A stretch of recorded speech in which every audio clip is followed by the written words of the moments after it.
So this was Meghan's very first outing with the Queen. It happened right after her wedding to Prince Harry, and it was obviously extremely important and a significant occasion because it was her first outing. What looked like a royal fairy tale on May 19th, 2018, at Windsor Castle may have been something much colder behind the glitter. To the public, it was a perfect love story, a sunny afternoon, a famous American actress, and a grand entrance into the British royal family. But behind that polished image, insider accounts and royal reporting have long hinted at a different story, one filled with calculation, tension, and image control. At the centre of that story stands Oprah Winfrey, one of the most powerful women in media. She was once seen as a major supporter of Meghan's rise, but what caught attention later was not what Oprah said. It was what she stopped saying. After the Sussex interview, she went unusually quiet on Meghan. No public praise, no warm follow-up, no casual defence in the spaces where big names usually protect their allies. That silence made people wonder whether Oprah had started to see things very differently. Some royal watchers now argue that the wedding was not just a celebration, but a media power play from the start. Even before the ceremony began, the guest list was reportedly causing tension inside palace walls. Queen Elizabeth II was said to be unsettled by who was invited and who was missing. In royal tradition, a wedding is meant to reflect family, loyalty, and real personal ties. That is why the comparison with William and Catherine's 2011 wedding hit so hard. William and Catherine's wedding felt rooted in real life and real connection. There were people from Catherine's past, local figures, and familiar faces who had known her for years. Meghan's guest list, on the other hand, was reportedly viewed by some courtiers as a celebrity lineup rather than a family circle. Aside from Doria Ragland, many of Meghan's relatives were absent, while major American stars were given highly visible places inside St. George's Chapel. To palace traditionalists, that looked less personal and more strategic. When George and Amal Clooney, Oprah Winfrey, and Idris Elba appeared in those prized seats, royal insiders reportedly raised serious questions. Why were people with no clear long-term history with the couple being treated like close family friends? That question became even louder because of the now famous story that when Carolyn Bartholomew reportedly asked George and Amal how they knew the bride or groom, the answer was blunt: "We don't." That line turned into a symbol of everything critics thought was off about the event. To them, these celebrities were not friends, they were assets. The belief was that Meghan was building a powerful Hollywood shield around herself, surrounding her image with fame, influence, and future support. To the monarchy, that reportedly felt like a sacred event was being turned into a branding move. Where Catherine's wedding felt warm and grounded, Meghan's, to critics, felt polished, distant, and carefully staged. Oprah publicly seemed thrilled by the whole thing at the time. She spoke warmly about Windsor Castle, praised the history, and framed the wedding as a major cultural moment. But later reporting suggested she may have been noticing more than she let on. Some believe Oprah was struck by the real weight of the monarchy, and slowly realised that Meghan could wear the image of royal glamour, but could never truly recreate the institution itself.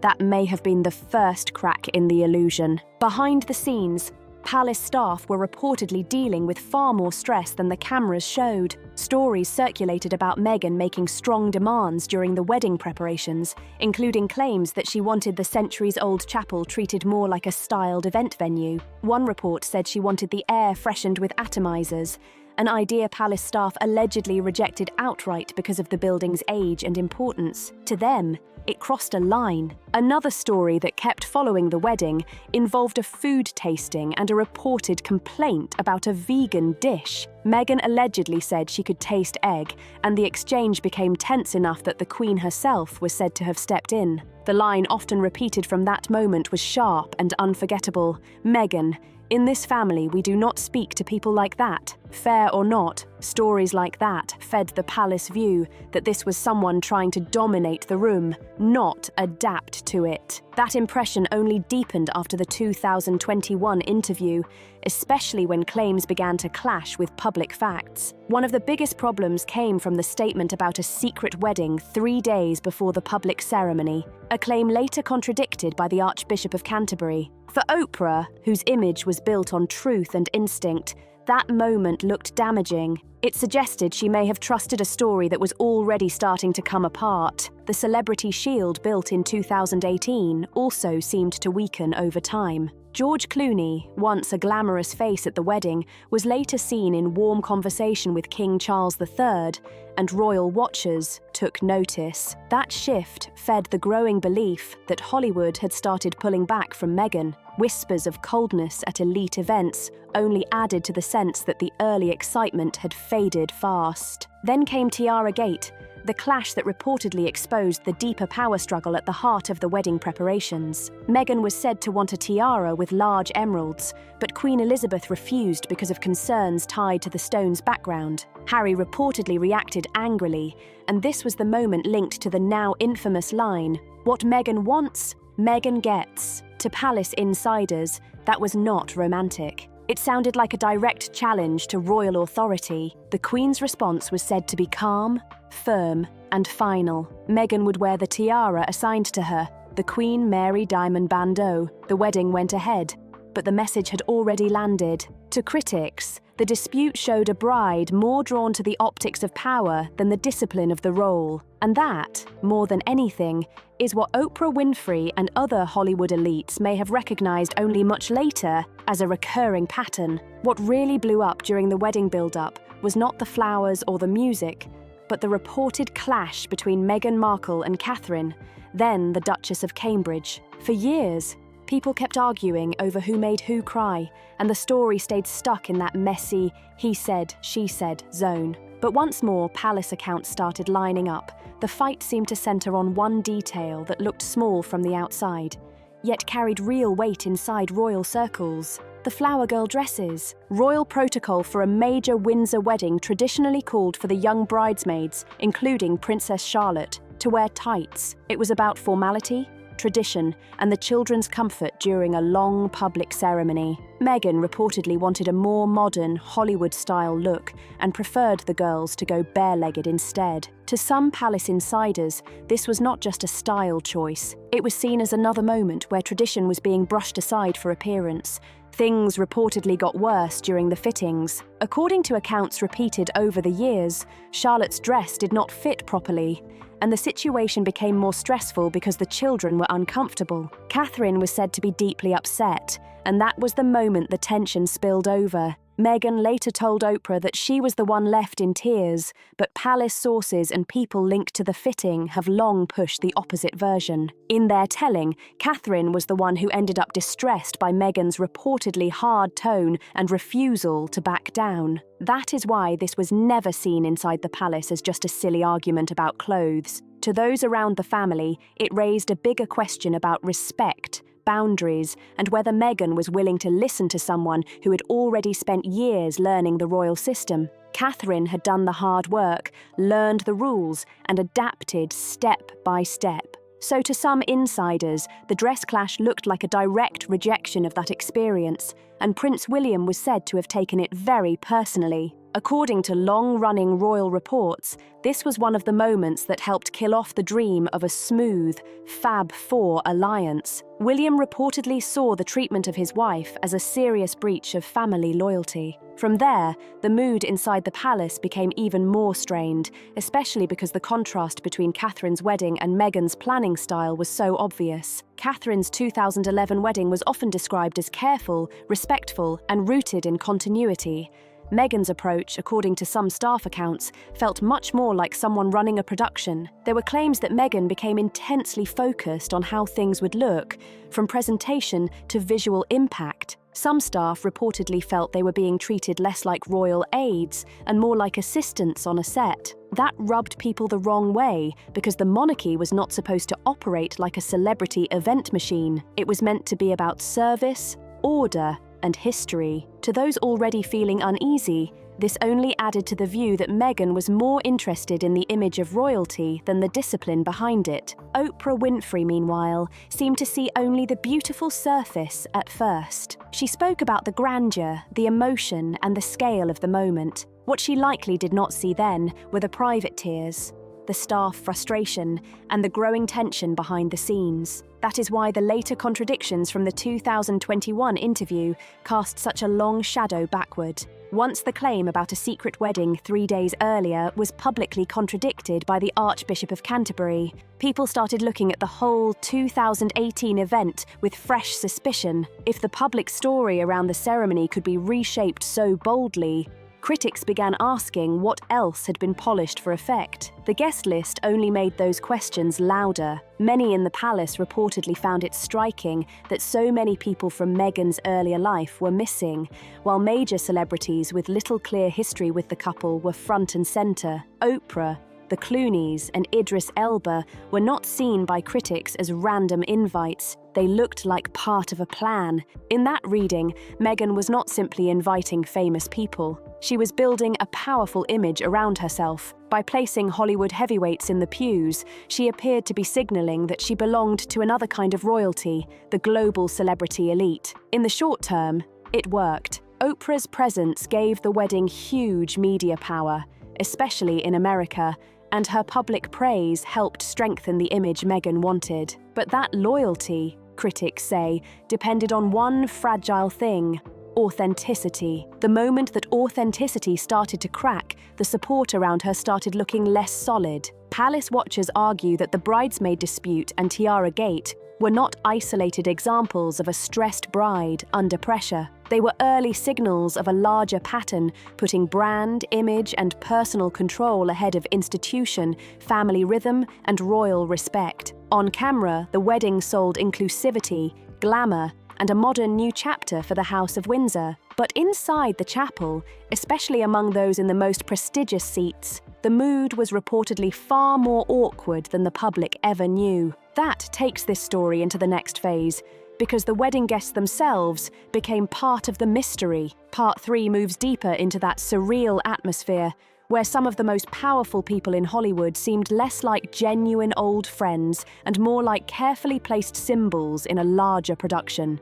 Reports from outlets like Vanity Fair and commentary around royal biographies have long pointed to the tactical feeling of those seating choices. Oprah's high-profile placement was not just socially important, it was visually powerful too. The same went for George and Amal Clooney, whose presence remains one of the most talked-about examples of this manufactured closeness. When guests reportedly noticed that the Clooneys seemed oddly out of place, the question hanging in the air became impossible to ignore. Were these people there because of real friendship, or because Meghan understood one brutal truth about modern fame? Proximity is power. And as the ceremony ended, the A-list guests heading toward the reception may have already begun sensing that they were not just there to witness a royal wedding, but to help frame a narrative, while Catherine Middleton's reception in 2011 was remembered for its warmth and the genuine inclusion of the everyman from the postman to the local pub owner. What looked like a royal celebration started feeling, to a lot of people in that room, more like a high-level power mixer than a heartfelt family event. Meghan's reception gave the impression of a social rollout, not just a wedding party. George and Amal Clooney were there. Idris Elba was there. Oprah Winfrey was there. And to many longtime friends of Prince Harry and people connected to the Spencer Circle, that lineup did not feel natural at all.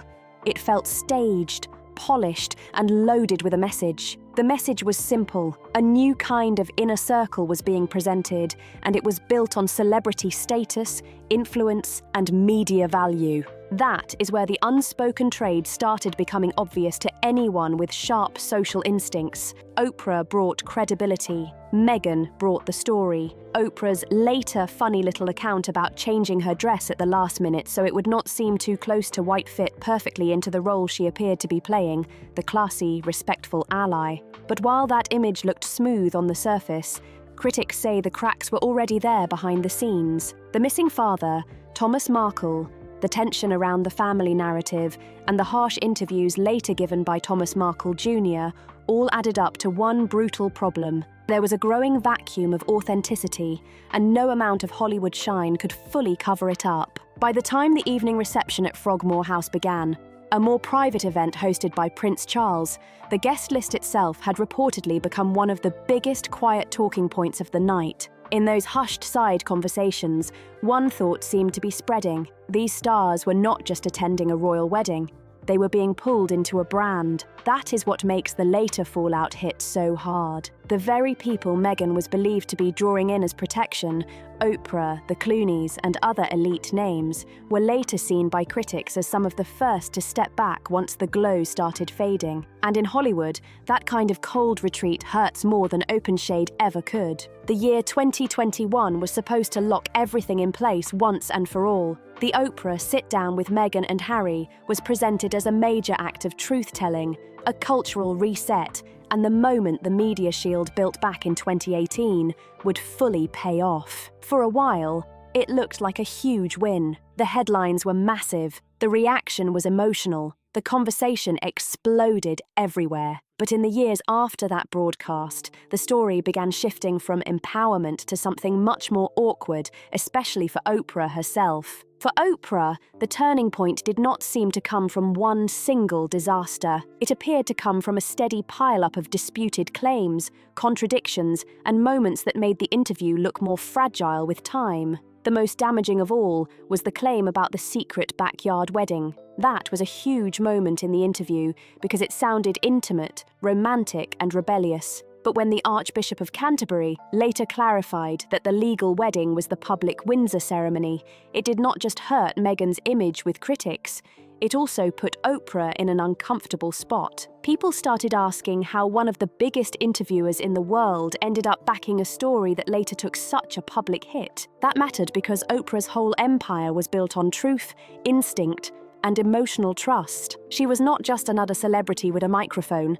She was supposed to be the woman who could read the room, read the person, and know when something was real. So when critics began arguing that she had helped validate a version of events that was, at least in part, heavily disputed, the damage went deeper than one bad headline. It touched her judgment. It touched her image. And that is why many royal watchers believe the Hollywood alliance began cracking right there. After that, the retreat from Meghan's orbit looked less like random distance and more like strategy. George and Amal Clooney, once seen as glamorous allies, appeared over time to lean back toward the traditional prestige of the monarchy rather than the Sussex brand. George Clooney's public appearances around King Charles and royal-linked events were read by many as a loud, silent signal. The A-list strangers were returning to the safer fold of established prestige. The experiment was cooling off, and when Hollywood cools off, it rarely announces it. It just stops showing up. That is why the indifference has looked so surgical to critics.